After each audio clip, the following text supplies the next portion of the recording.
A kde byl založen islámský stát ISIS? Za A v roce 2000 v Libyi. Za B v roce 2014 v Sýrii a Iráku. Za C v roce 2011 v Egyptě.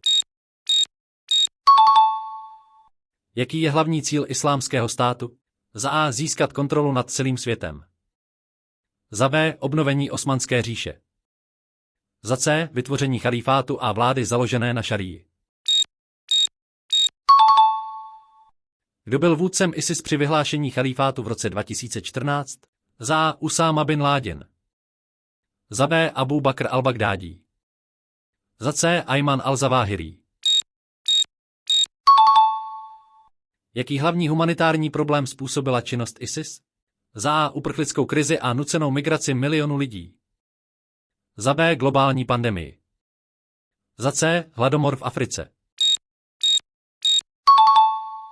Která z následujících měst byla terčem teroristických útoků inspirovaných ISIS? Za A Paříž, Brusel, Londýn.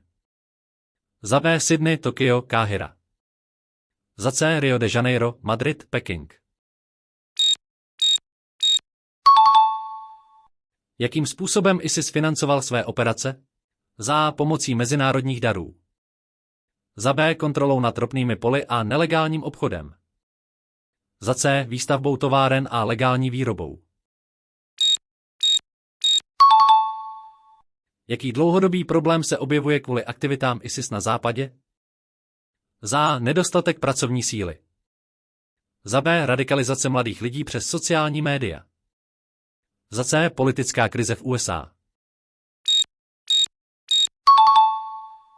Jaké sektářské napětí ISIS vyvolával? Za A mezi sunnity a šíity. Za B mezi buddhisty a hinduisty. Za C mezi křesťany a muslimy.